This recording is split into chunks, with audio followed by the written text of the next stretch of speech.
To the channel. This is the very fifth lecture of cell biology, and in this lecture I am going to cover the lysosomes. Okay, in previous lecture we already discussed about the vacuoles, the tonoplast, the membrane of the vacuole. We talk about it is very important. V type ATPases and pyrophosphatases, and also we discussed how it is adding to the homeostasis by preserving the enzymatic efficiency, because they are regulating the pH of cytoplasm. And we also see how they form by the diffusion, and also we see their role in seed germination by the protein bodies, aquaporins. And we also see in that particular lecture that vacuole size is a reliable cytological indicator of cellular maturity. And also we see vacuole and meristematic young cells. Then we talk about the aquaporins. Then we also talk about the vacuoles in the animals, bidirectional cytosis, which is exocytosis and endocytosis, are by secretory body of Golgi in the animals. And we also discuss about the vacuole in the bacteria, sulfobacteria and filamentous type of bacteria, and they have reduced cytosol, and they have ample amount of nitric acid in that particular vacuole. Vacuole also have enzyme and all. That is why biogenesis and biodegradation को balance करता है वो, misfolded protein की recycling करता है. Now we talk about the lysosome. This is very important and question is must from types of lysosome. You know, the lysosomal stabilizer and the levelizer, and the four types of lysosomes. Okay, so we talk about the types of lysosomes. There are four types of lysosomes. Then we talk about the class of lysosomes. There are two class of lysosomes, the stabilizer and the levelizer. Now we talk about the lysosomes. So these are the tiny cytoplasmic particles and single unit membrane. These are also selectively semi permeable. There are four types of lysosomes. The first one is indeed the primary lysosomes, and then we have secondary lysosomes, and then we have residual bodies. When there is incomplete digestion, then we have residual bodies. Residual bodies also involved in the aging. Okay, then we have autophagosomes or the cytosome, which is responsible for the self degradation, which is whether it is a necrosis and programmed cell death, apoptosis. So cell ingest, so those cells, ठीक है, those cells who ingest large number of extracellular material have large number of lysosome. ठीक है, तो उन वो cell जो extra cellular material का large amount में इंजेक्शन करते हैं, ठीक है, बाहर से फॉरेन चीज़ों का इंजेक्शन करते हैं, उनमें लार्ज अमाउंट ऑफ लाइसोसोम्स होता है. For example fungi. Okay, fungi में इसलिए भी लाइसोसोम ज़्यादा होते हैं बिकॉज फंजाई जो होता है ऑस्मोट्रॉफ, ठीक है, मतलब कि फंजाई का जो डाइजेशन होता है, बिकॉज डिग्रेडेशन में फंजाई बैक्टीरिया काफ़ी अहम भूमिका निभाते हैं. तो डिग्रेडेशन में ये अपने एंजाइम को छिड़कता है फूड पे, फिर खाता है. तो they indeed have high amount of lysosomes. ठीक है, degenerative cells also have large number of lysosomes. Degenerative cells कहने का मतलब है those cells which are damaged somehow due to oxidative damage or whatever damage by the ROS, dying cell. Okay, so whether it is dying cell, damaged cell, aging cell or diseased cell, these are all termed as degenerated cells, degenerative cell. So degenerative cells included damaged, dying, aging cell, disease cells. So the degenerative cells also have large number of lysosomes. Why degenerative cells have large number of lysosomes? Because indeed for the recycling of the resources, they must have go through the programmed cell death. For example, degenerative cells, for example hepatic cells, because those cells who have higher activity, who have secretory very active, those cells who have very active role in secretion, those cells who are more prone to infection and foreign entry are have large amount of lysosomes. Okay, Hepatic cells are hepatic cells, pancreatic cell, spleen cell, kidney cell, they have large number of lysosomes. Hepatic cell, hepatic walk 24, and they are very important. Hepatic cells, kidney cells, they are very important. Pancreatic, they are very, the key thing here to notice is to they are very active cells, whether it is hepatic cell, pancreatic cell, kidney cell, spleen, these are very actively precipitated cells, and they have a great role in secretion, and they have more prone to the entry of infection. That is why the large number of lysosomes seen. So the large number of lysosomes seen in degenerative cell, hepatic cell, and a lot of like that, those cells who have large ample amount of secretory and very active activity. Okay, we in cell, the very first lecture we see the paraplasmic. In paraplasmic we see 4 organelles, which is the most active organelles: nucleus, mitochondria, plastid, and Golgi apparatus. Okay, like that. Okay, inside lysosomes, what are the inside material of lysosome? They are a dense material.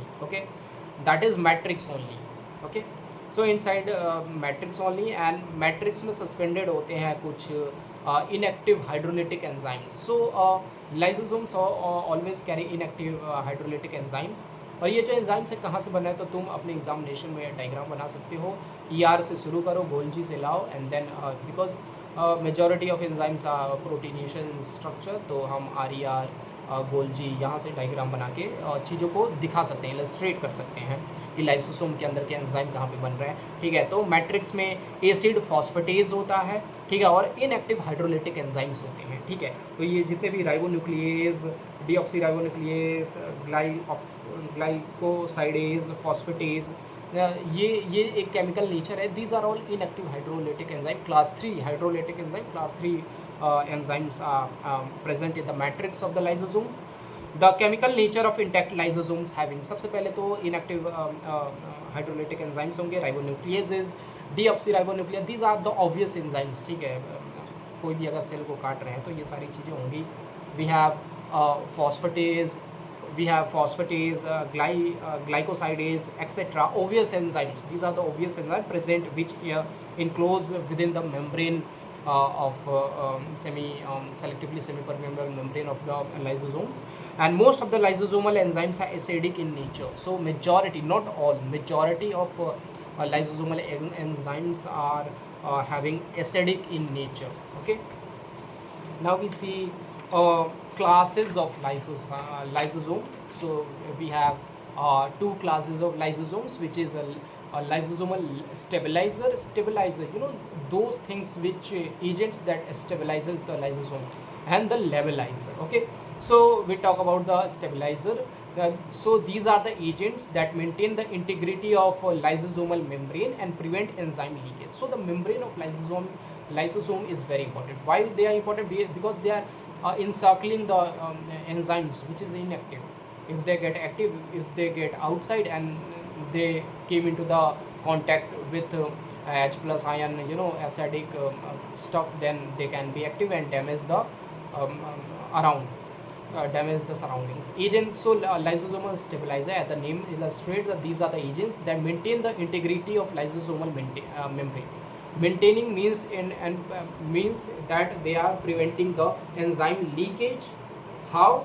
By they increase the membrane stability. So these are the agents which maintain the integrity of lysosomal membrane so that enzyme bahar na ja sake. And how they do it? By increasing the stability. Stability increase करने का मतलब है कि जो permeability है उसे ये घटा देते हैं. तो these agents decreases the permeability, okay, permeability of lysosomal membrane, and prevent release of acidic hydrolysis. Okay, prevent cell from autolysis. These agents also prevent cell from autolysis, self destruction, and maintain cellular homeostasis. How they are maintaining cellular homeostasis? By maintaining proton gradient and osmotic balance. The sixth point is anti-inflammatory and cytoprotective. So these agents are anti-inflammatory and cytoprotective. Okay, for example, if we talk about steroids में अगर hormone की बात करें तो कोर्टिजोल आ जाएगा.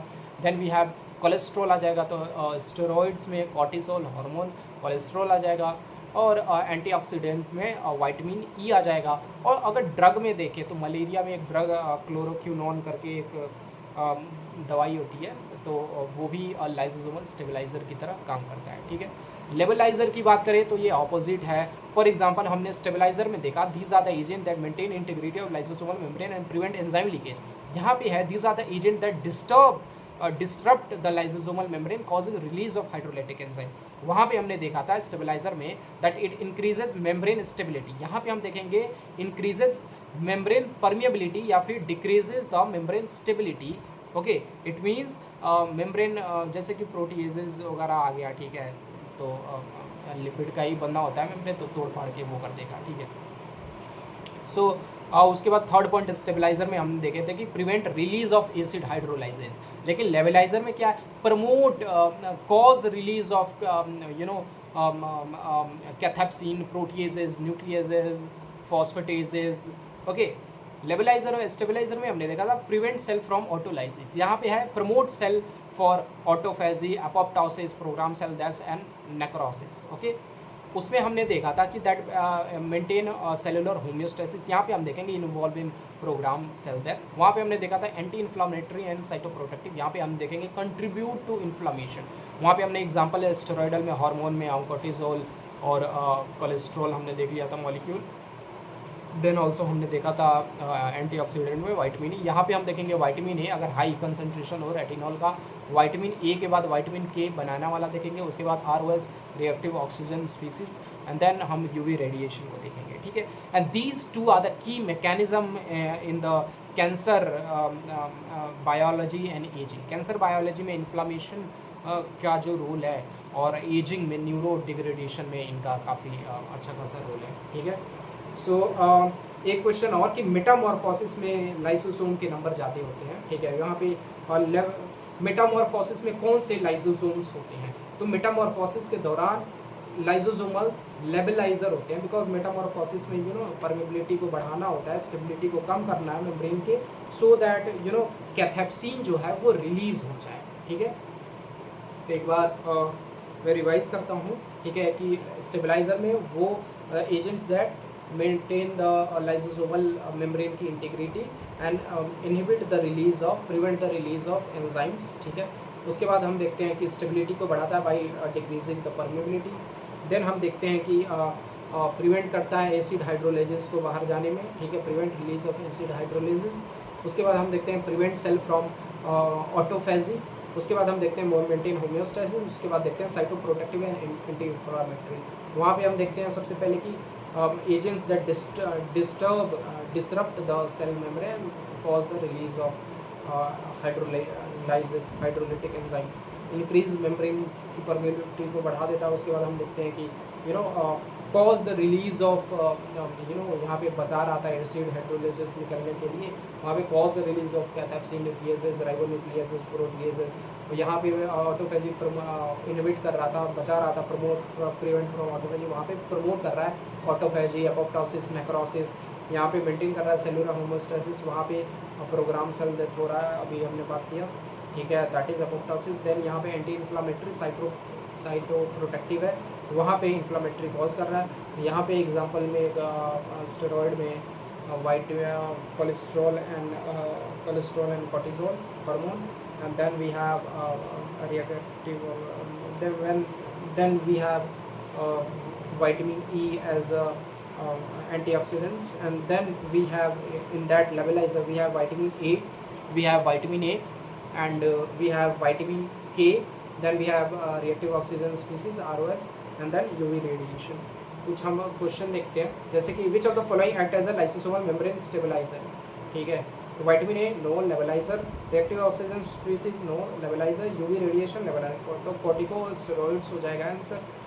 दूसरा question, lysosomal membrane permeabilisation primary leads to the release of which enzyme. ठीक है, अगर परमेबिलिटी बढ़ा दे लाइसोसोमल मेम्ब्रेन का तो रिलीज ऑफ कौन से एंजाइम को कॉज करेगा, DNA polymerase, RNA polymerase, ATP synthase, cathepsins, तो कैथेप्सिन्स को करेगा। ठीक है, पार्शियल लाइसोसोमल मेम्ब्रेन तो अगर परमेबिलिटी हम पार्शियल बढ़ाते हैं तो एपोप्टोसिस होगा, और कम्प्लीटली परमेबिलिटी को बढ़ा देते हैं तो नेक्रोसिस हो जाएगा। Okay, so these are the two class of the lysosome.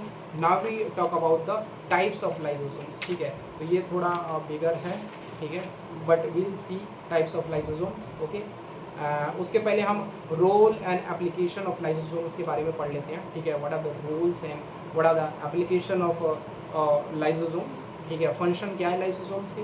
तो सबसे पहले देखते हैं फैगोसाइटोसिस, पिनोसाइटोसिस, एक्सोसाइटोसिस और ऑटोफेजी में इनका रोल है। ठीक है, फैगोसाइटोसिस में इनका रोल है।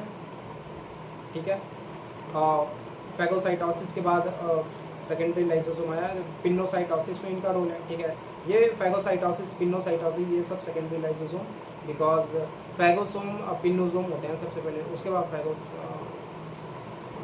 तो फैगोसाइटोसिस में मदद करता है, मतलब कि फूड वूड खाने में। पिनोसाइटोसिस कुछ पानी लिक्विड होता है, तो फैगोसाइटोसिस, पिनोसाइटोसिस, एक्सोसाइटोसिस में भी मदद करता है ये। ठीक है, ऑटोफेजी में करता ही है। ठीक है, रोल इन मेटामॉर्फोसिस, तो अभी हमने देखा कि मेटामॉर्फोसिस में इसका रोल होता है, बिकॉज ये लेवलाइजर की तरह एक्ट करता है। लेवलाइजर कुछ केमिकल्स आके लगेंगे, एजेंट्स लगेंगे जो कि लेवलाइजर वाले एजेंट्स होंगे, और जो इसकी परमेबिलिटी को बढ़ा देंगे। जैसे मेटामॉर्फोसिस, जैसे कि फ्रॉग का जो टेल होता है, tail of tadpole disappear due to lysosomal activity. तो मेटामॉर्फोसिस में क्या होता है, जो टेल है टेडपोल का, ये डिसअपियर हो जाता है ड्यू टू लाइसोसोमल एक्टिविटी।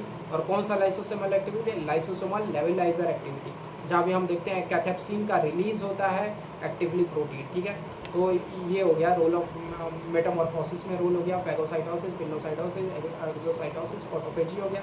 उसके बाद हम देखते हैं लाइसोसोम का जो रोल होता है वो रिमूवल ऑफ डेड सेल में होता है। ठीक है, डेड सेल को हटाने में होता है, जैसे कि सन बर्न हो गया, that is tissue generative process और नेक्रोसिस। ठीक है, तो रिमूवल ऑफ डेड सेल में क्या होता है कि अगर सन बर्न हो गया, ठीक है, तो टिश्यू डीजनरेटिव प्रोसेस या फिर नेक्रोसिस होता है।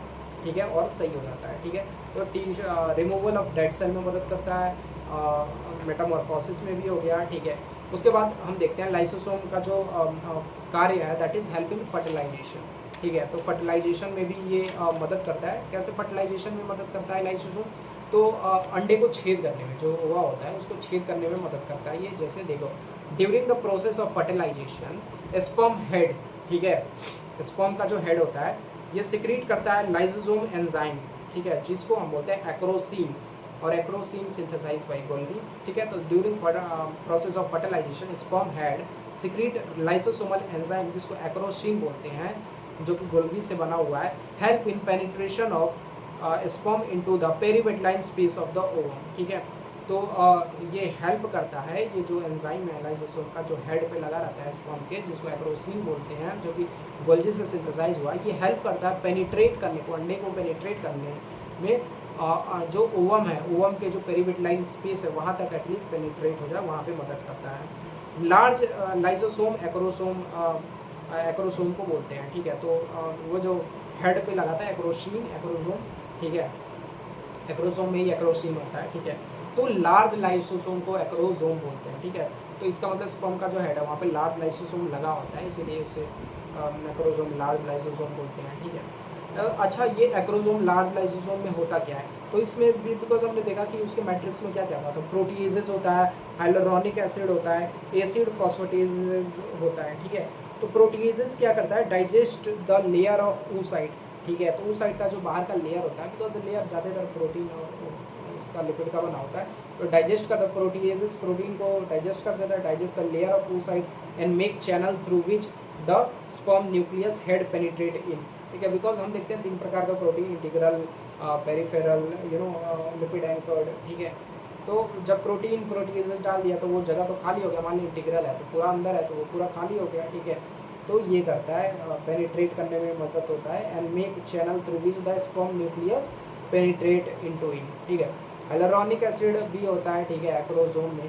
ठीक है, तो ये क्या करता है, dispose the cell around the oocyte। ठीक है, oocyte के आजू बाजू तो वो कोरोना रेडिएटा हो रहा है, उनको डिस्पोज होता है, एसिड फॉस्फेटेजेस होता है। ठीक है, तो हमने मेटामॉर्फोसिस में रोल देख लिया, डेड सेल सन बॉर्न में देख लिया, नेक्रोसिस, देन हमने फर्टिलाइजेशन में देख लिया कि स्पर्म हेड में वो सब रहता है, एक्रोसिन वगैरह। ठीक है, proteases, hydrolytic enzymes and acid phosphatases होता है। ठीक है, उसके बाद हम नेक्स्ट रोल देखते हैं कि ऑस्टियोपोरोसिस।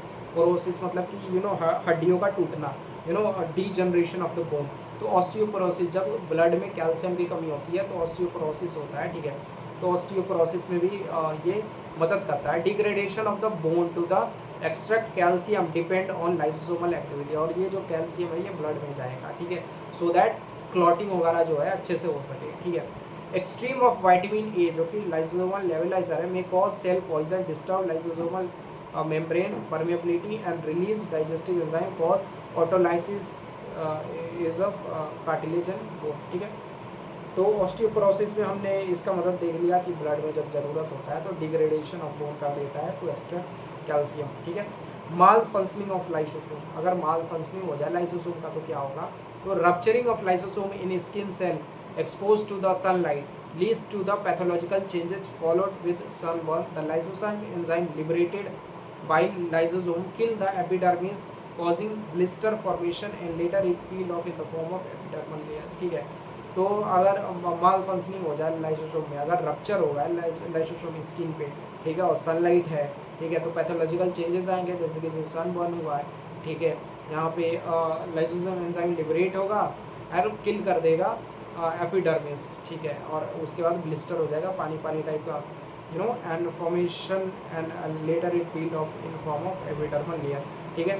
तो माल फंक्शनिंग ऑफ लाइसोसोम भी हो गया, ठीक है, कि पैथोलॉजिकल चेंज ला रहा है, ठीक है, अगर लाइसोसोमल की एक्टिविटी रप्चरिंग हो गई लाइसोसोम, ठीक है।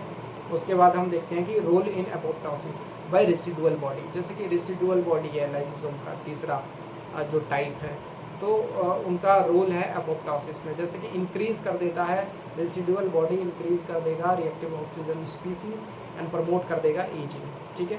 अब उसके बाद यहाँ पे हम डायग्राम देखेंगे, उसके बाद हम टाइप्स चारों को डिस्कस करेंगे।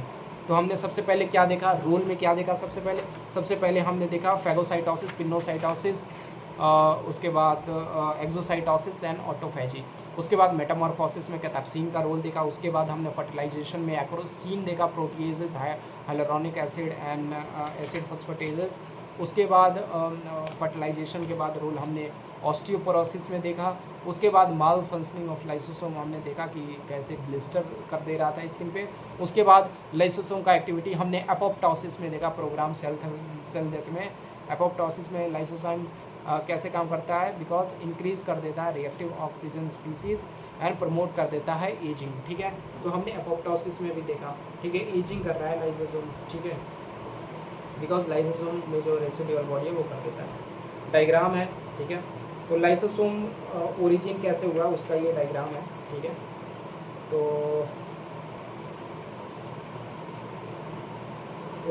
कोई भी अगर लाइसोसोम पूछ दे, प्राइमरी, सेकेंडरी, टर्शरी, उसके बाद ऑटोफैगोसोम, तो ये डायग्राम नेसेसरी है बनाना, ओके। डायग्राम को मैं देखता हूँ कि ओरिजिन कैसे हुआ। सबसे पहले ओरिजिन हम देखेंगे कि लाइसोसोम का ओरिजिन, डायग्राम क्या है, ओरिजिन ऑफ लाइसोसोम का ओरिजिन कैसे हुआ। तो पहला origin in form is in from Golgi complex, ठीक है, इंट्रासेलुलर ओरिजिन है इसका, ठीक है, गोल्गी कॉम्प्लेक्स से। और एक इसका ओरिजिन होता है एक्स्ट्रा सेलुलर ओरिजिन, जैसे फैगोसाइटोसिस, पिनोसाइटोसिस। तो लाइसोसोम के दो ओरिजिन है, पहला इसका इंट्रासेलुलर ओरिजिन है गोल्गी कॉम्प्लेक्स से, मतलब कि गोल्गी कॉम्प्लेक्स से लाइसोसोम बन रहा है, ठीक है। तो इंट्रासेलुलर इसका ओरिजिन है, that is Golgi, okay. Golgi में क्या होगा, पैकेज होता है, ठीक है, पैकेज करके गोल्जी में पैकेज हुआ, पैकेजिंग में इसके अंदर एंजाइम वगैरह आ जाता है। Mother of all origin of lysosome जो है ये गोल्जी कॉम्प्लेक्स को ही बोलेंगे कि mother of all origin of lysosome, because जो एक्स्ट्रा सेलुलर ओरिजिन भी हो रहा है कहीं ना कहीं इस पर डिपेंड हो रहा है, ठीक है। तो सबसे पहले हम देखेंगे कि ओरिजिन ऑफ लाइसोसोम्स, ठीक है, origin from Golgi complex intercellular origin है, ठीक है। और mother of all origin of lysosomes, that is Golgi apparatus. Then we have extracellular origin में पिनोसाइटोसिस, फेगोसाइटोसिस। तो वहीं से सबसे पहले हम ओरिजिन से शुरू करते हैं, ठीक है। तो सबसे पहले हमारा न्यूक्लियस है, ठीक है।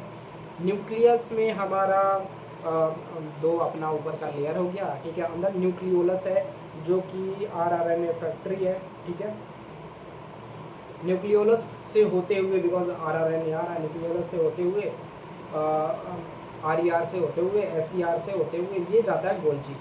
अब गोल्जी में बनता है प्राइमरी लाइसोसोम, ठीक है। तो ऐसे न्यूक्लियस हो गया, न्यूक्लियोलस हो गया, ठीक है, आरईआर हो गया, एसईआर हो गया, गोल्जी, गोल्जी में बना प्राइमरी लाइसोसोम, ठीक है। अब देख क्या होगा कि मान ले फैगोसाइटोसिस हुआ, पिनोसाइटोसिस हुआ, ठीक है। फैगोसाइटोसिस पिनोसाइटोसिस होने के बाद बना मेम्ब्रेन, मेम्ब्रेन आ गया, ठीक है। तो फैगोसोम और पिनोसोम बन गए, ठीक है, फैगोसोम बन गए, पिनोसोम बन गए। अब ये फैगोसोम पिनोसोम आएंगे, ठीक है, बिकॉज उनमें मेम्ब्रेन लग गया है। फैगोसाइटोसिस पिनोसाइटोसिस हुआ, मेम्ब्रेन लग गया, तो फैगोसोम और पिनोसोम बन गए। अब ये फैगोसोम पिनोसोम अंदर आएगा, ठीक है, प्राइमरी लाइसोसोम के साथ मिलेगा और बनेगा सेकेंडरी लाइसोसोम। उसके बाद इनमें होगा इनकम्प्लीट डाइजेशन, रेसिडुअल बॉडी बनेगा जो कि एक्सोसाइटोसिस हो जाएगा, ठीक है। तो हमने यहाँ पे रोल भी दे दिया, इंडोसाइटोसिस एक्सोसाइटोसिस दोनों हो रहा है, ठीक है।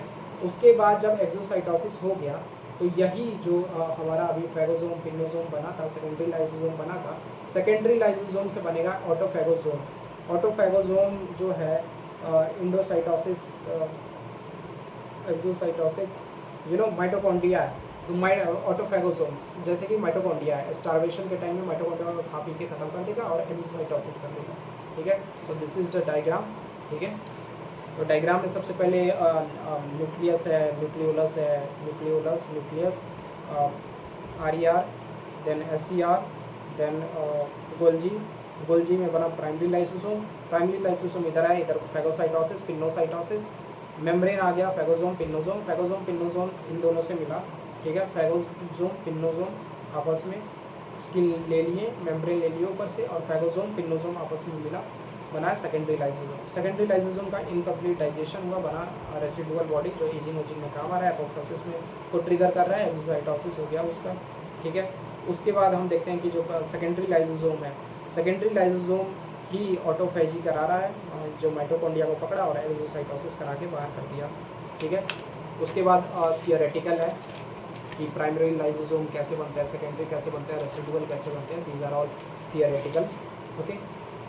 सो सबसे पहले हम देखते हैं प्राइमरी लाइसोसोम, ओके।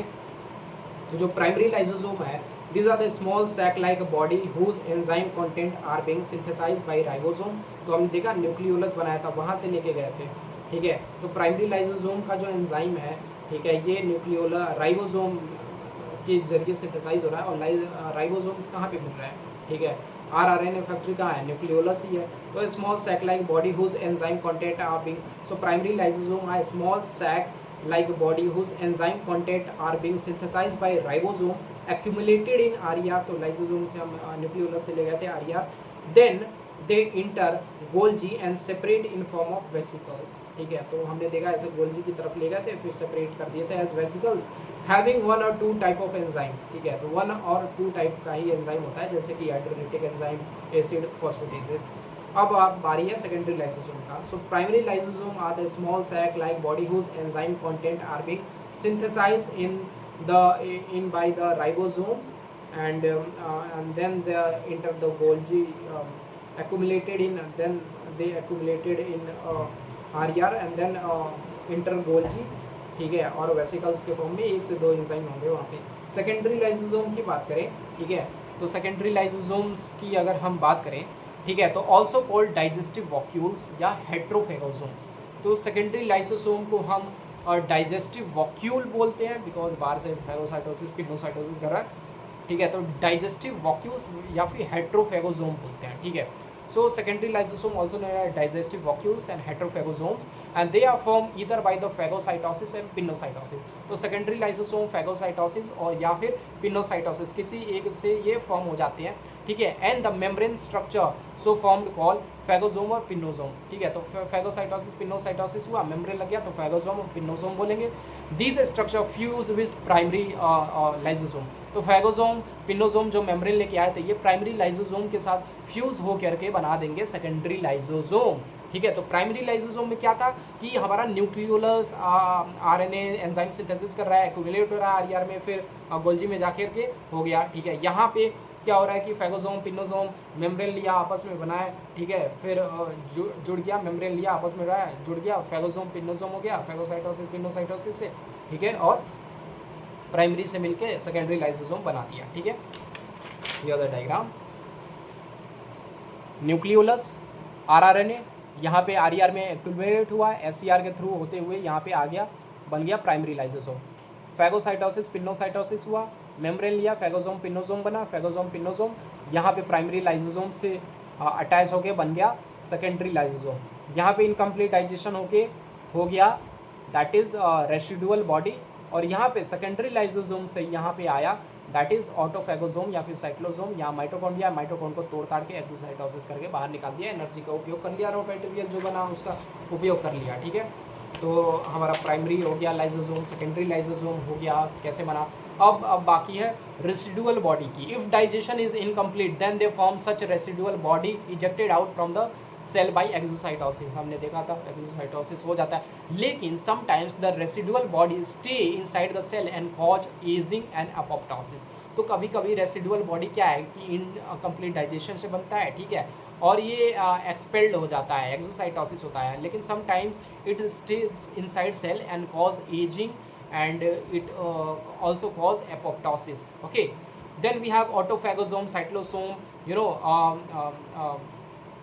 ऑटोफेजिक वॉक्यूल इसे बोलते हैं, ठीक है। हेट्रोफेगोसोम डाइजेस्टिव वॉक्यूल तो सेकेंडरी था, तो ऑटोफेगोसोम साइक्लोसोम, ठीक है, they are spherical type of vacuole, ठीक है। तो अगर तुम्हें कुछ भी नहीं पता है तो स्पेरिकल टाइप ऑफ वॉक्यूल ऐसे करके थोड़ा बढ़ा सकते हो अपने राइटिंग्स को। So they are spherical type of vacuoles where lysosome digest a part of the cell, for example mitochondria by the process of autophagy. So they are the spherical vacuole where the lysosome digests its own part of a cell, for example mitochondria in the starving condition and by the process of autophagy, ठीक है। For example autophagy कहाँ कहाँ होता है, तो उन चीज़ों पे होगा जहाँ पे सिक्रीशन बहुत ज़्यादा एक्टिव है, तो ऑटोफेजी लिवर सेल में हो जाता है। So number of autophagosome during starvation, तो अगर स्टारवेशन आप करते हो तो लिवर सेल में ऑटोफेगोसोम देखने को मिल जाता है, ठीक है। Define different type of lysosome, तो 4 टाइप हो गया। क्लास ऑफ लाइसोसोम तो 2 क्लास हो गया। Elaborate the process of autophagy, cyclosome, ठीक है। ऑटोफेजी वही ये हो गया, ऑटोफेजी का मतलब ये autophagosome, cyclosome autophagic vacuole with the help of example, ठीक है। तो ऑटोफेजी हमने देख लिया, डॉग वॉग में भी होता है ऑटोफेजी, ठीक है। और जो भी पूछ दे भाई डायग्राम इज मस्ट, ठीक है। तो ये हमारा ख़त्म हो रहा है, ठीक है, ख़त्म हो गया। देन हमारा जो नेक्स्ट टॉपिक है दैट इज़ पेरोक्सिसोम, फिर हम पढ़ेंगे nucleus, nucleolus, then NPC, nuclear pore complex. Peroxisome मैं बताता हूँ। सबसे पहले beta oxidation of fatty acid होगा। फैटी एसिड बीटा ऑक्सीडेशन से बनेगा एसिटाइल से बनेगा सिट्रेट, सिट्रेट से बनेगा आइसोसिट्रेट, यहाँ पे मालेट सिंथेसिस लगेगा, आइसोसिट्रेट से बनेगा सक्सिनेट, सक्सिनेट के बीच में आइसोसिट्रेट सिंथेज लगेगा। ये जो सक्सिनेट है रिसेप्टर मॉलिक्यूल्स होने के कारण ये माइटोकॉन्ड्रिया के अंदर इंटर करेगा, बैकफ्लो नहीं होगा बिकॉज ऑफ द साइज, ठीक है। तो माइटोकॉन्ड्रिया में चला गया सक्सिनेट, सक्सिनेट से बनेगा फ्यूमेट, फ्यूमेट से बनेगा मालेट, और मालेट जो है माइटोकॉन्ड्रिया से बाहर जाएगा। मालेट से बनेगा oxalic acid in oxalic acid, malate से मालेट डिहाइड्रोजनेस की मदद से, ऑक्सैलिक एसिड से बनेगा पेप, ठीक है, डी कार्बोक्सिलेशन, कार्बन डाइऑक्साइड ऊपर जाएगा, ठीक है। तो मालेट से बना ऑक्सैलिक एसिड से पेप बना, पेप से बनेगा फ्रक्टोज 6 फॉस्फेट, ठीक है। यहाँ पे फ्रक्टोज 6 फॉस्फेट, ठीक है, पेप से हाँ फ्रक्टोज 6 फॉस्फेट बनेगा जहाँ पे ग्लूकोनियोजेनेसिस होगा, और फ्रक्टोज 6 फॉस्फेट से बनेगा सुक्रोज, ठीक है। और सुक्रोज जो है सीड जर्मिनेशन में हमारा मदद आ जाएगा। ये हो गया पेरोक्सिसोम, ठीक है। पेरोक्सिसोम देख मेनली प्लांट्स में होते हैं, फोटोसिंथेसिस में उपयोग होता है, और डिफेंस मैकेनिज्म की तरह प्लांट ने इसे अडॉप्ट कर रखा है। जैसे कि फोटोसिंथेसिस जब होता है ना तो higher amount of O2 generation होता है, तो डैमेज करता है प्लांट को, फ्री रेडिकल होता है, ऑक्सीडेशन होता है, एंट्रोपी बढ़ा देता है, ठीक है। तो पेरीफेरी ऑफ क्लोरोप्लास्ट पे हमारा ऑक्सीजन होता है एक्सेस, तो पेरोक्सिसोम में ये जाता है, डिफेंस प्रोटेक्टिव मैकेनिज्म, ये इसका जो फेट है ये चेंज कर देता है। So its changes its fate for the other organelle to protect from oxidative damage. So peroxisome change कर देता है fate of oxygen for other organism to protect from oxidative damage, ठीक है। फोटो रिस्पिरेशन रोल में हम देखते हैं chloroplast होता है, फिर माइटोकॉन्ड्रिया होता है, फिर क्लोरोप्लास्ट होता है, पैरोक्सिसोम होता है, फिर माइटोकॉन्ड्रिया होता है। To protect plant organelle from, तो फीट कैसे ये चेंज इट्स फीट कैसे कर रहा है, तो protect plant organelle from excessive O2 free radical damage, to protect organelle, ठीक है, and divert to other metabolic utility, ठीक है। तो यहाँ पे हमने देखा सीड जर्मिनेशन का है। उसके बाद हम एक डायग्राम बनाएंगे यहाँ पे पैरोक्सिसोम, उसके बाद यहाँ पे होगा हमारा chloroplast, peroxisome, and then we have mitochondria. यहाँ पे होगा ग्लाइकोलेट, ठीक है, ग्लाइकोलेट इधर आया, ठीक है, ग्लाइकोलेट से बना ग्लाइसिन, ग्लाइसिन माइटोकॉन्ड्रिया में गया, माइटोकॉन्ड्रिया में बना सीरीन, सीरीन से फिर इधर से ग्लाइकोलेट आया, ग्लाइकोसाइलेट इधर फिर से क्लोरोप्लास्ट में चला जाएगा। तो दैट्स ऑल, ठीक है। उसके बाद कुछ थियोरेटिकल है इसके में, other than lysosome the another group of organelle which present in small granule like structure particle called peroxisome, they are rich in peroxidase, catalase और ऑक्सीडेज एंजाइम, ठीक है। तो जो पैरोक्सिसोम है इनमें 3 एंजाइम मेन होते हैं, पैरोक्सिडेज, कैटलेज एंड ऑक्सीडेज, ठीक है। therefore they are called peroxisome। तो peroxisome इन्हें क्यों बोलते हैं, because they have 3 enzymes, peroxidase PEROXIDASE, catalase CATALYSE, oxidase, ठीक है। peroxidase क्या होता है, H2O को H plus O oxygen H plus H और ऑक्सीजन को लिबरेट कर देता है, ठीक है। तो peroxidase क्या करता है, H2O में को HH प्लस O2 को रिलीज, ऑक्सीजन को रिलीज कर देता है, ठीक है। कैटलेज क्या करता है, रिएक्शन को स्पीड अप कर देगा। ऑक्सीडेज क्या करता है कि कैप्चर करता है ऑक्सीजन को, ठीक है। तो लाइसोसोम की तरह है एक और ऑर्गेनल होता है जो कि ग्रेन्यूल की तरह स्मॉल पार्टिकल्स होता है, जो पैरोक्सिसोम बोलते हैं। पैरोक्सिसोम क्यों बोलते हैं, बिकॉज इट है peroxidase, catalase and peroxidase, catalase and oxidase. तो पैरोक्सिडेज क्या होता है, H2O को काट कूट के निकाल देगा, उसके बाद कैटलेज स्पीड कर देगा, उसके बाद ऑक्सीडेज ट्रैप करेगा O2 को, ठीक है। कहाँ कहाँ ये पैरोक्सिसोम पाया जाता है, तो found in liver, kidney, yeast and many type of higher plant, ठीक है। तो पैरोक्सिसोम ज़्यादातर हायर प्लांट में पाए जाते हैं, ईस्ट में, किडनी और लिवर में भी पाए जाते हैं, ठीक है। तो एनिमल में लिवर वगैरह में देख लीजिए, ठीक है। In plant cells such particles has specialized kind of enzymes, i.e. enzyme of glycolate cycle, therefore it is also called glyoxysome in plant, ठीक है। तो प्लांट में जो पैरोक्सिसोम है, ठीक है, इनको ग्लाइऑक्सिसोम भी बोलते हैं। ग्लाइऑक्सिसोम क्यों बोलते हैं, इन प्लांट सच पार्टिकल्स है स्पेशलाइज्ड काइंड ऑफ एंजाइम। तो यहाँ पे प्लांट में specialised these particles have in plant such particles have peroxisome, such particles है specialised kind of enzyme, for example malate synthesis and isocitrate synthase, ठीक है। इसकी वजह से इसे एंजाइम ऑफ ग्लाइकोलेट साइकिल, ठीक है। तो इससे जो हमने अभी पढ़ा था, इसे ग्लाइकोलेट साइकिल भी बोलते हैं, ठीक है। Therefore it also called glyoxysome in plant, ठीक है। तो इसकी वजह से हम ग्लाइऑक्सिसोम इन प्लांट इन्हें बोलते हैं, because they have special kind of enzyme for the glyoxylate cycle, ठीक है। Structurally peroxisome is a granular structure single unit in plant, peroxisome perform photo respiration, ठीक है। तो प्लांट में फोटो रेस्पिरेशन और एक और हमने देखा डैमेज से बचा रहा था, तो protective defence mechanism. Photo respiration means process जहाँ पे 2 carbon product glycolic acid is release from chloroplast which is oxidize by enzyme oxidase, ठीक है।